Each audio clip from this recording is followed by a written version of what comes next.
Hello students, so for today's discussion, we're gonna be focusing on the lesson 3 of our Unit 1 topic, which is all about the power of religions. But before that, let's define first our learning objectives for this discussion.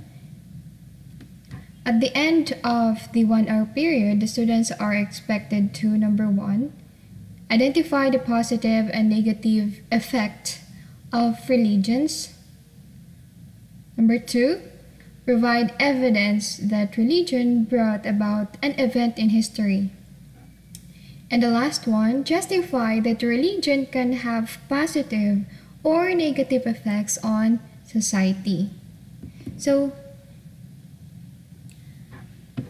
religions can also have its positive and negative contributions. And before we're going to discuss each of these contributions, these positive and negative contributions, let us take a look first on this idea here. A popular quote goes, "If you want to make a good impression, never talk about religion or politics to a person whom you have just met." It is understandable that there are people who are witnesses to their faith and want to proclaim the God they believe in. Also, there are people who put their hopes on some political parties or politician whom they trust and believe to be true agents of change. However, religion and politics are very sensitive topics, and we have to accept the reality that not everyone will agree with our religious beliefs or support our political views. Now, what does this popular quote means?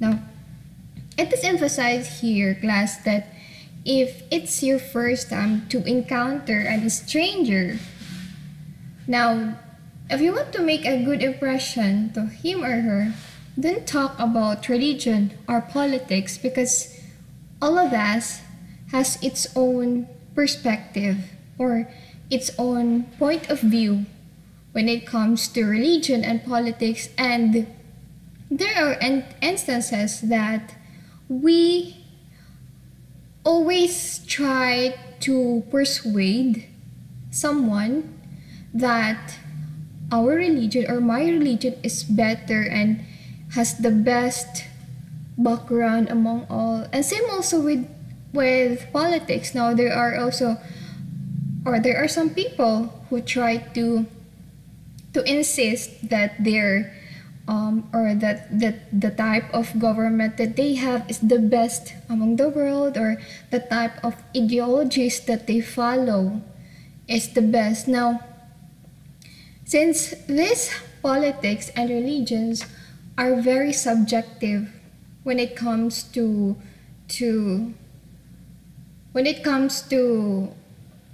the things nga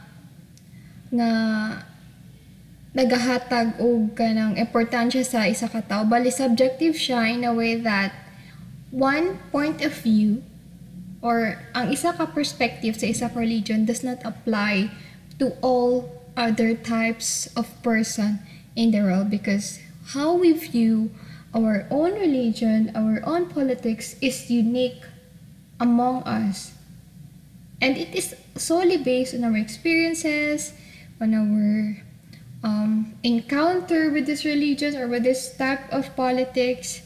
Now, always remember na basta gani, first time panahon namin tayo sa katao, don't talk about religion or politics kay basin maulang na ang inyong kanang maawayan or madibatihan good kay it makes you sound like sarcastic or like kanang pa-perfect something nga na. So avoid na siya that kind of topic, especially kung first pa lang yung na-encounter ang isa katao.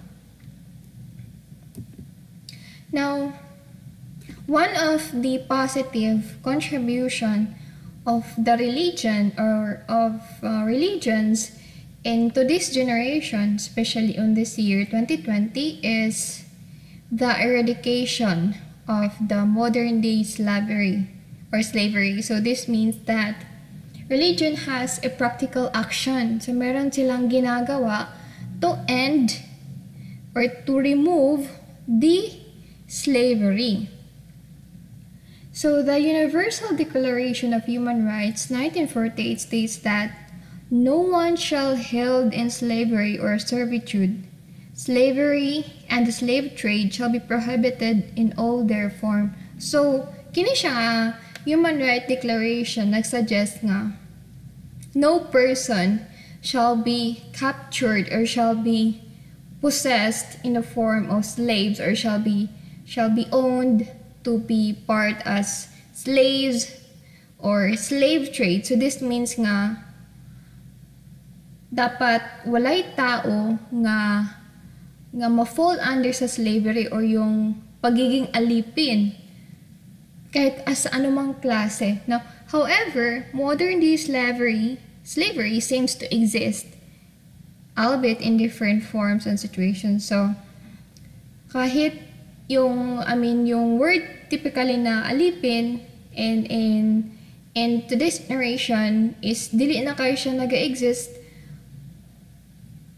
Typically or literally, there are form of slavery nga na-fall under ang mankind. Now, according to the International Labour Organization, 20.9 million men, women, and children around the world are victims of the modern day slavery. Now, unsa di pasabot aning modern day slavery, ma'am? So this modern day slavery class falls under those people who are still sold like objects, forced to work for little or no pay at all, and at the complete mercy of their employers. Now, there are some areas in the globe where human trafficking has become the very big problems, and many people are sold from that specific country to other countries, and they are forced to like become sex worker, to become drug carrier, or they are just forced to work in mga pabrika with little or no pay, and with the complete mercy of their employers. So therefore, bali ang naadjay naghawak jud sa ila or ang naga-control jud sa ila is the employers. No. When does one become a modern day slave? So kuya ko name no modern day slave. So someone, let me just check if okay. So someone class is a modern day slave if he or she is owned. Oh my God, owned daw. So if ang isa ka tao is denoted to be a modern slave if he or she is owned. Now, in what aspect man na kining someone they are owned, or in what aspect in their life na kini na mga tao nanay na nag-iya sa ilaha. Now, controlled. So, someone is a modern day slave if they are controlled by an employer, usually through mental or physical abuse or the threat of abuse. Now, there are some domestic workers who are being controlled or they are being overpowered by their employer through mental or physical or even threat. Bali, ginahadlok sila, threat sila, tapos na pa uban nga physical abuse pa jud, especially dili naman jud common sa to na mga nanghitabo karon sa Middle East, specifically when it comes to the domestic helpers there. Now, there are some Filipinos or Filipina who have been murdered or who have been abused by this employer, and that's really not nice to see or to witness that kind of situation.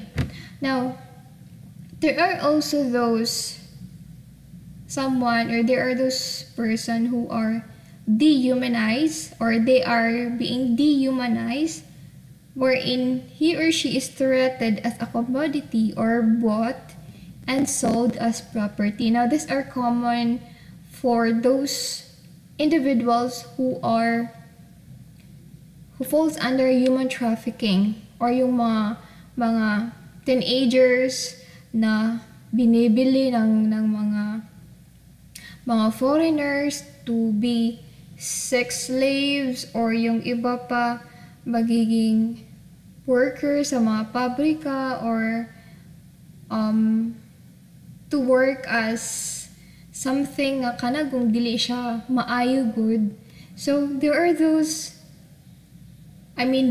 still kini siya mga panghitabo nag-exist gyapon ni, and they fall under the modern slavery or modern day slavery. So physically constrained or has restriction on his or her freedom of movement. Now, merong mga tao na they are controlled or they are restricted sa ilahang freedom in speech, sa ilang freedom of movement, or sa ilang paglakaw, or sa ilang kung asam sila gusto moadto. Bali, they are being constrained in one area. Diha la jud sila tama, diha ra jud ilang boundary. They should not cross over to other places, ana. So, naay mga ana na mga tao. And all these types of category fall under the modern day slave. Now, in the celebration of the UN Day for the abolition of the slavery in December 2, 2014, Pope Francis and 11 religious leaders signed a declaration pledging to work together to help end modern day slavery by the year 2020.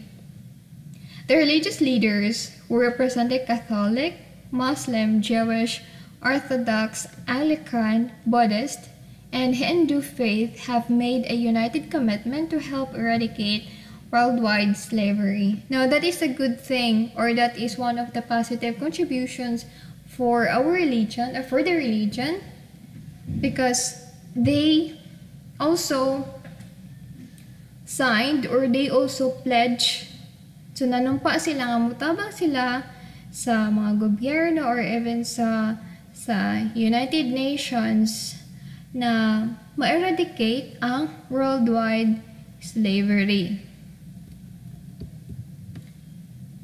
Okay, so let us also consider this story from Malala Yousafzai. Malala Yousafzai, sikat ni siya na Pakistani woman who fight against their rights, especially sa rights for education for the young people. In the Philippines, a lot of young people have access to education. Yes, that's very true. So we are very blessed na we are born in a democratic country where we have the right to access our education. And of course, we have the freedom also. However, this is not the case in other parts of the world. In Pakistan, in the village of Swat, there were instances wherein Pakistani Taliban, an Islamist militant group, prevented young girls from going to school. However, a young girl named Malala Yousafzai believed that everyone, whether a boy or a girl, should be given a chance to go to school and study. So, si Malala class, as stated here, he came from Pakistan, and Pakistan is one of the leading Muslim country in the world, or very gamay ra jud.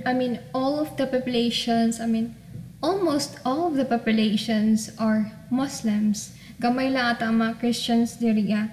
And this country are being governed by this Pakistani Taliban. Now, this Pakistani Taliban, as opposed to the old Islamic teaching, they also established their own Islam teaching. So, bali, kina mga Pakistani Taliban, gina-revise nila, gipang-revise nila ang mga teaching sa old Islam.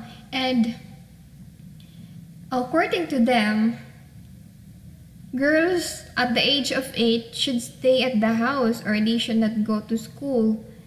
And they just stay in their house to study Quran or to be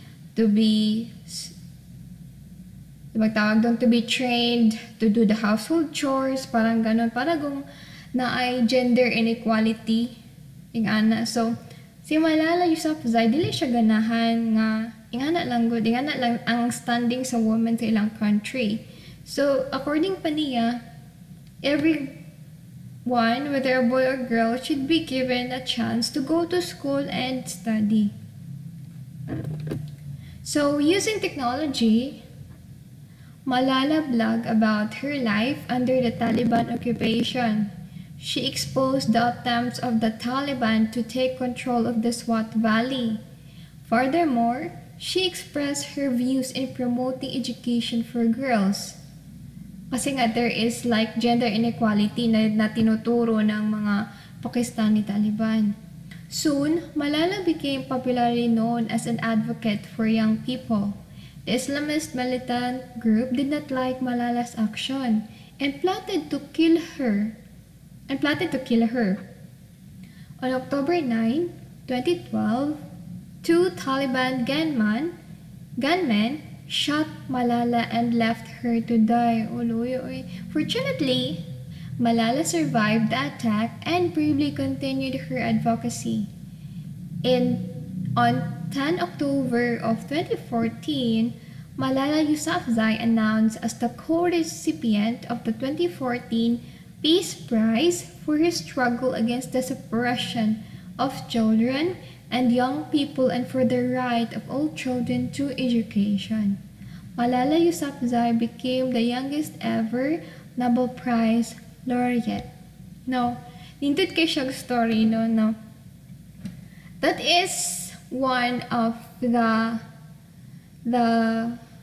conflict, manggod, when we try to oppose the norms in our religion. Now, in this story, Malala Yousafzai tried to counter the teachings of the Pakistani Taliban. Now, this Pakistani Taliban, as we all know, sila yung nag-i-impose sa mga certain rules kung ano nga bang dapat gawin ng isang babae o ng isang lalaki as a Muslim man or woman. And si Malala Yousafzai, wala siya ganahan sa teaching na kinabuhat sa Pakistani Taliban because yung nakita nga na ay imbalance of power, bali mas pinapaboran yung mga lalaki compared sa babae. Given that boys have the right to access education, tapos yung mga girls hindi, sa bahay lang. So he tried to fight back and give voice to the young girls, especially when it comes to access to education. Okay, now here is a framework on how religions affect human beings. So religion can positively and negatively affect our social and economic dimension. So always remember class nga ang religion dili lang po na siya maayo tanan, or religion dili lang po siya maayo, ay dili lang po siya negative tanan ang mahatag sa tua. It is a balance of positive and negative effect. So let us consider this positive contribution of religion. Now, religion has positive contribution to the society when it serves as the catalyst for the creation of an inclusive society. Now, ang religion daw class, nato na siya dakong tabang sa atong society, especially kung kini siya, naghimo siya o kanang dako nga steps para ma-achieve nato ang inclusive society. Na unsa di pasabot ang inclusive society? So inclusive in the social dimension means that individuals treat each other fairly in their daily lives. Now this one is the good thing for the religion, because religion takes the idea of inclusivity. So therefore, whether what kind of race, what kind of color, what kind of status in life you have, religion can be accessed by everyone. Also, social cohesion is enhanced when peaceful and safe environment with the neighborhoods and communities are created. So aside from this inclusivity or itong inclusive na nahatag ni religion sa atua, religion also helps to achieve social cohesion, because importante kini sa social cohesion class because it provides harmonious and peaceful living with other neighborhoods nga ato makita sa ato ang communities, and of course without being judged or without being discriminated by your color or by the shape of your face, by the type of skin you have. So ito yung good contribution ni religion. Religion help in the improvement of people's standard of living, supports innovation and new ideas, and also the creation of an overall quality life. Kasi nga class, we as a person, we are not just fed by the food that we eat. We are also being nourished by the spiritual life or by the word of God na atong gina-feed sa atong soul. So therefore, religion creates an overall quality of life. So let us take a look on the negative contribution of religion. So look, kayo mo discuss na negative contribution sa religion ba? So religion class has a negative effect to society when it is used to instigate war, stroke class, severely limit people from attaining self-actualization. Now, one of the endless battle when it comes to religion is the war between Christians and Muslims, not only in the Philippines but also from the other parts of the globe. So, ang religion class naa siya kanang bali negative effect kung ang every member on each religion try to insist that his or her religion is more powerful or is more dominant compared to the other. There are also those religion class nga ginagamit siya para maka-initiate og war, para maka-tamak og mga tao, especially kini siya stroke class. Ibig sabihin na ni kanang mga mayayaman at mahihirap. Bali, there are religions nga purely mga dato lang sila. Purely ang kininga religion kaya purely mga pobre lang. Tapos nga na good. So, dili siya inclusive. Kaya dapat magod ang religion, dapat inclusive siya. Whether madato man ka, mapobre man ka, Christians man ka, or Muslim, you are accepted. And severely limit from attaining self-actualization. There are those religions also nga gina-prevent nila ang mga tao na maka-attain og self-actualization or yung wisdom and tawagan ng analyzing your potentials na makain mo isang kabutang, na. Because there are religions manggod na they try to control you by programming or by brainwashing your mind that that you cannot do everything without ting-ani. So, dili na siya. Sumala siya sa ang isa sa mga negative contribution sa religion. Now, another thing is, religion can also negatively affect the economic dimension of man. When it serves as the reason for the inability of people to satisfy their needs or economic progress. Now, as we all know, I'm not mentioning any other type of religion, but there are just religious institutions who try to impose taxes on its people. Like, for example, they try to emphasize nga the 50% of your income should be given to the church because so murag they try to control the person economically, because how can a person survive if ang almost sahod niya kay mahatag na dito nga religious institution, so dili niya ma-meet ang mga basic needs. So para sa gisuggest ani na sa picture, so a boy is trying to worship, tapos na teaching na gina-emphasize ang isa ka religious institution about the giving of, I don't know, saan siya, like tax or tithes, iwan ko. Tapos same cycle goes. Wali gina-brainwash na about, specifically when it comes to money involvement, panggod, there are some religious institutions that try also to impose their own law, and actually they have the rights for that thing kasi nga they have their believers, and it depends on the believers or yung mga naniniwala sa isang religion if they'll follow the teaching of their religions. Now, here are the 3 major religions all over the world, and let's consider their positive and negative effects.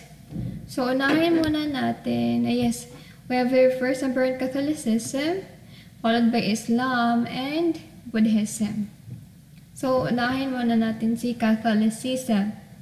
So, positive contributions. So, let us take a look first on its positive contributions. Now, Catholicism leads to the development of the university system.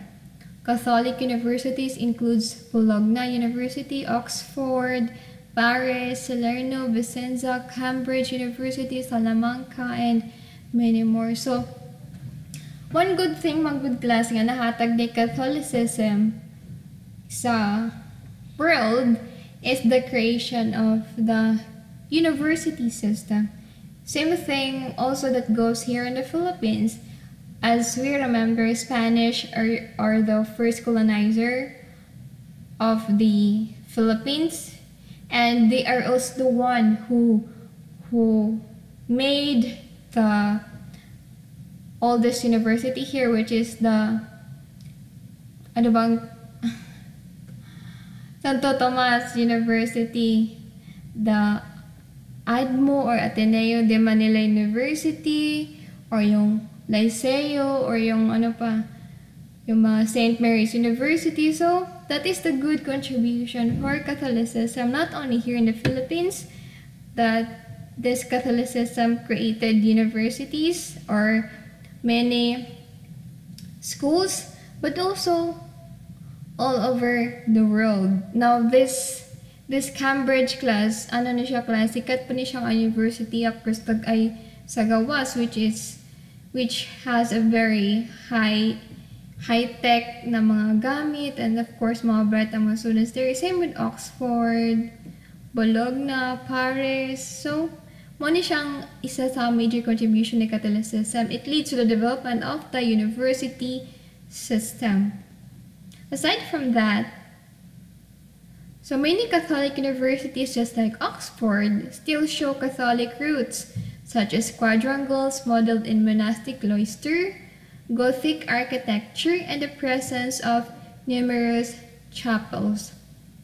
Now, what I observe bitaw, usually sa mga university nga na-create during the Catholic or during the boom of the Catholicism was that they integrate chapels or in a certain university, especially if they are made by Catholic na katong mga Catholic parish priest, there are also mga chapels sa sulod sa eskwelahan, just like Santo Tomas, na sila chapels sa sulod silang eskwelahan. Same with ADU or ADMO, ano pa ba? Basta daghan ng mga university, especially or specifically if na-create sila under Catholic parish priest, nadyo na siya chapel sa sulod sa eskwelahan. So through spreading of Catholic missions and exploration, the Latin alphabet is now the most widely known used alphabetic writing system in the world. So, as Catholicism rises, it gave way to the creation of the Latin alphabet, which is now a very helpful or very widely used across the globe. Specifically, kanang mga names good nga kanang sa mga tao or sa ilang greatest contribution. Iba na ang sa mga Latin translation, which is very useful. So, gamit yun kayo ng mga Latin alphabet. Okay, so let us go to the negative. So, kung na positive contribution sa Catholicism, pero hindi siya negative contribution. And number 1, crusades or military expeditions undertaken by the Christians of Europe in the 11th, 12th, and 13th centuries for the recovery of the Holy Land from the Muslim were carried with a papal sanction. So yung mga krusada class noong unang panahon or yung mga military exploration or expedition or yung just like the Magellan expedition, Vargas expedition. So, yung mga ganong expedition noong unang panahon, they are mostly participated by Christians. So lahat ng mga sumama sa mga expedition, they are the Christians of the Europe. And their main aim was to recover the Holy Land. Or para bawion daw itong mga yuta nga napuyan na sa mga Muslims. And this leads to war. This leads to war between Christians and Muslims. And take note, yung mga krusada or yung military expedition class, they are being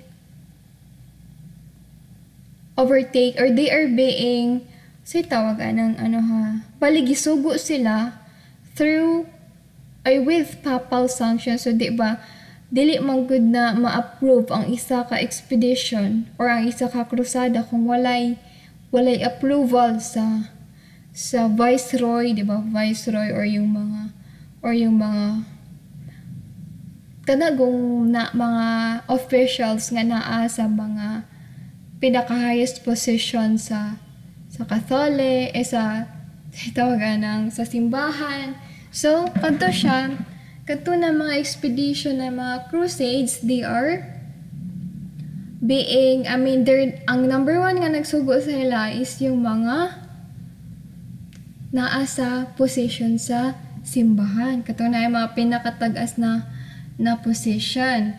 Now, the second one, negative contributions is the Christians who participated in the crusades were driven by the primary motivations, and that is to gain indulgences. So these indulgences suggest the remission of the temporal punishment in the purgatory still due for sins after absolution.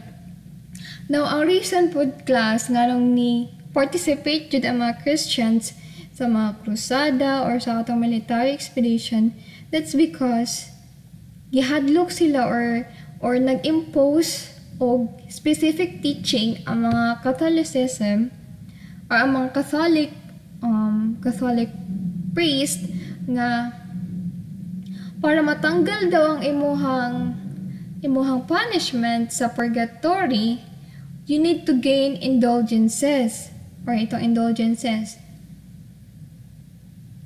Now, you can achieve indulgences if you participate crusades.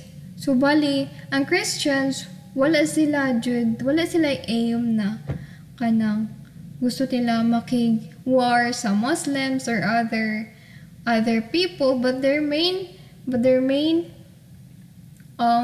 driving force nga ni-participate sila sa isa ka krusada or expedition was to gain indulgences kasi nga gi-brainwash na sila daan na if you participate in crusades, you can gain indulgences wherein your punishment in the purgatory will be removed. So, bali mo ito ilahang number one reason nga nag-join sila mga krusada.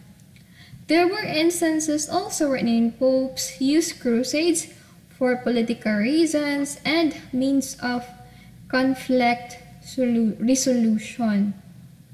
So, ang krusada mga good class, daghan kayong masacrifice nga na like the life of the children, the life of the people nga muuban sa isa ka krusada kay there is not a guarantee manggod na kana sila ng mga tao makabalik pa sa ilang family because they might be they might met war with other sect of religions along the way and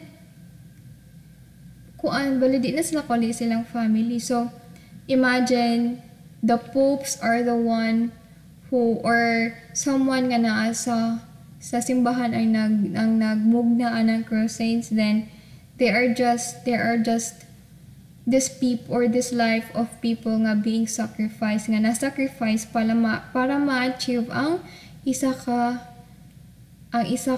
tumong, just like para ma-end ang conflict or para ma-achieve ang isa ka political ideologies. So, bali na mali o gamit ang teaching sa Christians or ang Catholic, specifically when it comes to crusades. But good thing is, wala na crusades karong panahon na. Sa una na to na-exist class, katong also pa sila Magellan and any other katong Spanish colonizers. Okay, let's go to the Islam. So this is the Muslim religion. Now, Islam class has also positive contributions in the world. Islam and its manifestation in the people's culture has contributed to the development of man's social sphere, just like the expression of Islamic art through mosque. So the mosque serve as a house of prayer, a place for prostration, a place where Muslims come together for salat or prayer, a center for information, education, and dispute settlements among believers. So, Islam contributed to the development of pangkalahatang aspeto ng isang tao, and the prominent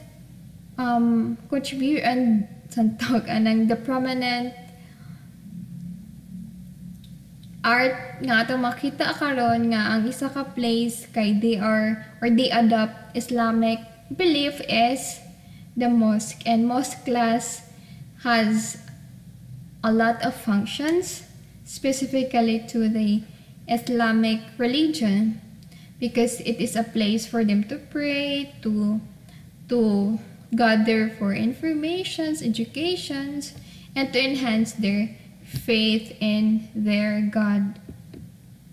So, if not positive contributions si Islam, meron din siya negative contributions.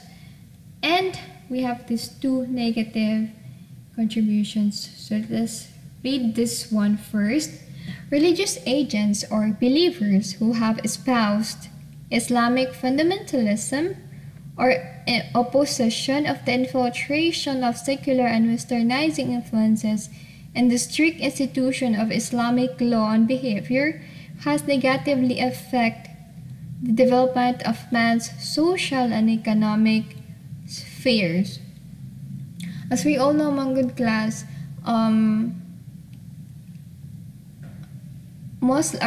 Islam or Muslim are very true when it comes to their faith and when it comes to the teachings in Quran. And however, the teachings of their sacred books are being used in a bad way by some of the militant group in Pakistan, and they are called as the Pakistani Taliban, which tries also to counter the teachings of the old Quran. Kaya nga maraming mga Pakistani women ang hindi na-attain yung social and economic spheres or yung rights dyan nila as a woman and as a children. So one of the groups who espoused or who created Islamic fundamentalism, so sila lang ang nag-create ani, was the Taliban in Afghanistan.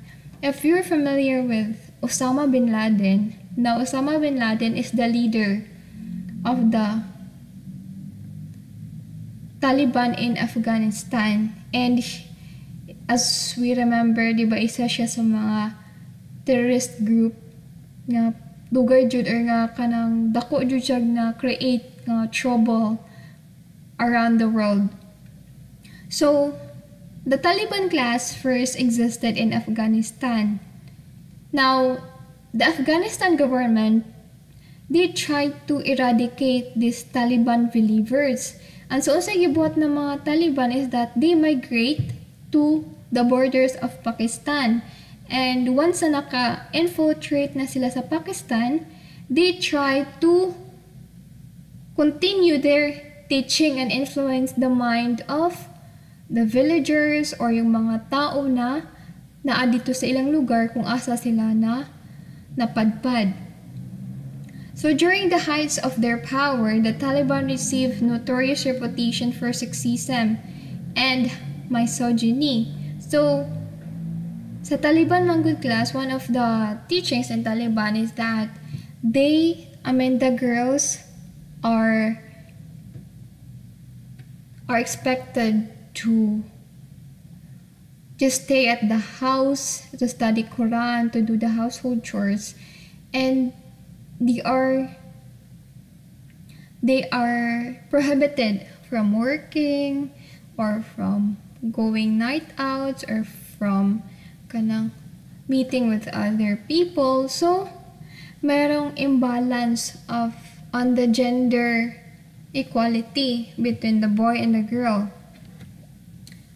The Taliban rationalized their acts of oppression against women as a way to, so ang Taliban or ang diri among good class, one of the or ang isa jud sa mga pinaka-oppressed na gender kay ang woman jud, because Taliban, most of their teachings usually try to control the women and their community.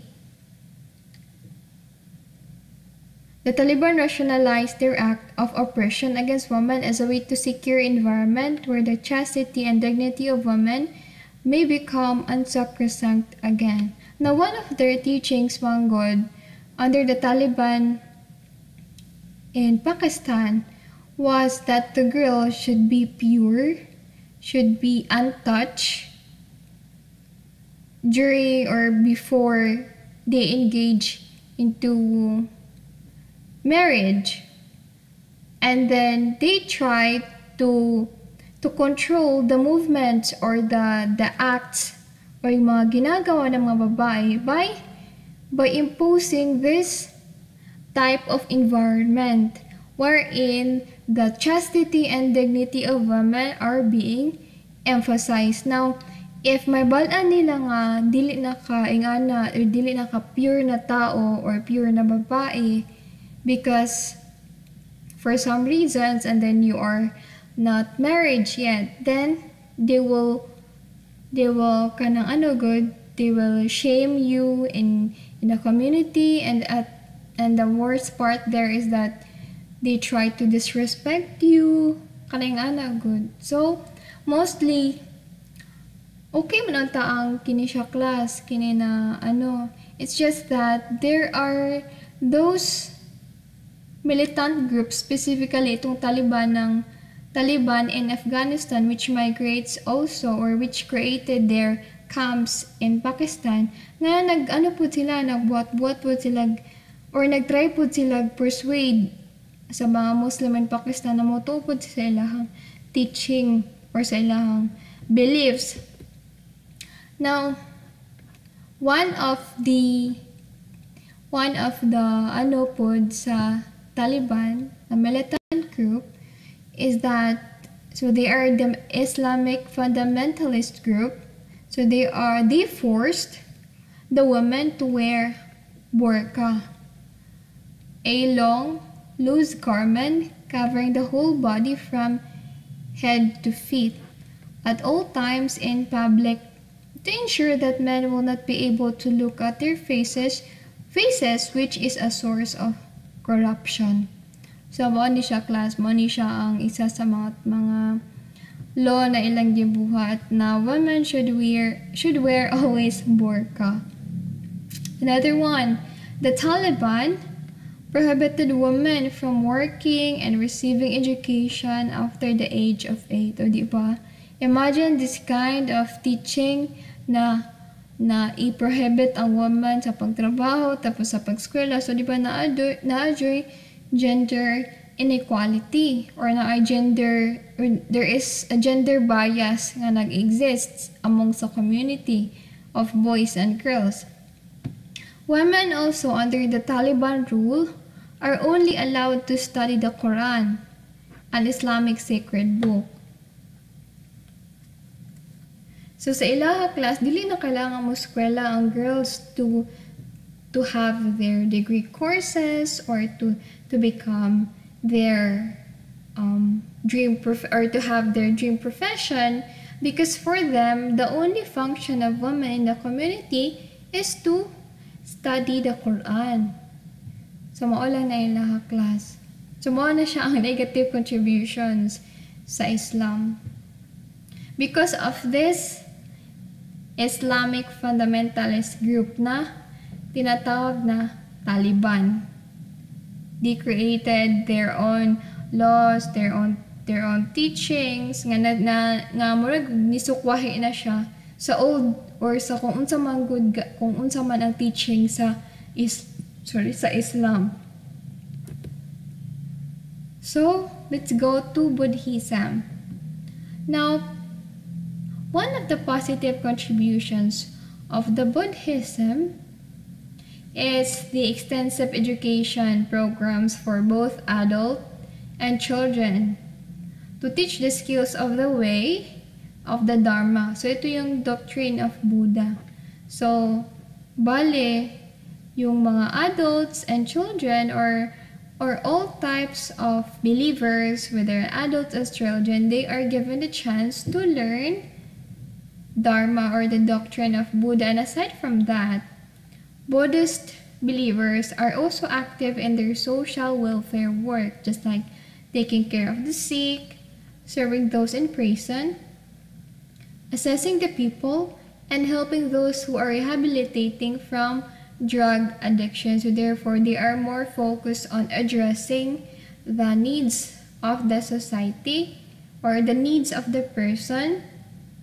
Kasi nga, for them, ang ilang gitagaan jud og emphasis was the total well-being of man. Now, they don't believe in the existence of God, but sa ilaha, the total goodness or yung kanagong total na holistic well-being jud sa isa ka tao. Mo jud na ang ginaim nila. That is why they are more active or they are more engaged in the social welfare work. Now class, I just want to emphasize ha, basin malain mo. Now, I am not really emphasizing the negative contributions here in Islam. It's just that actually I appreciate Islam, their kind of teaching, their kind of belief that they have. It's just that ito lang kinigong militant Islamic group or yung Taliban in Pakistan which migrates in Taliban in Afghanistan which migrates in Pakistan. Sila talaga yung bali nagbuhat jud gani og mga teachings nga makaingon jud gani ta nga there is an oppression between two sides, between sa babae and lalaki, kay mostly manggod ang mga girls sa teaching under sa Taliban ginatry manggod nila control ang mga babae, so therefore murag dili pod ko uyon pagingana good pagingana na paagi or sa ana nga idea nga na ay gender inequality, because we are all creation of one God, or lahat tayo may iba-ibang tinatawag na Diyos, but we are all creations of the supreme beings. So therefore, we should be given an equal rights, an equal appreciation. Basta yung ana. So, that would be the end for the discussion of the power of religions. So we're able to know the positive and the negative contributions of the three major religions, the Catholicism, the Islam, and the Buddhism. So this will be the end of my video discussion. Hope you all have a blissful day. Bye!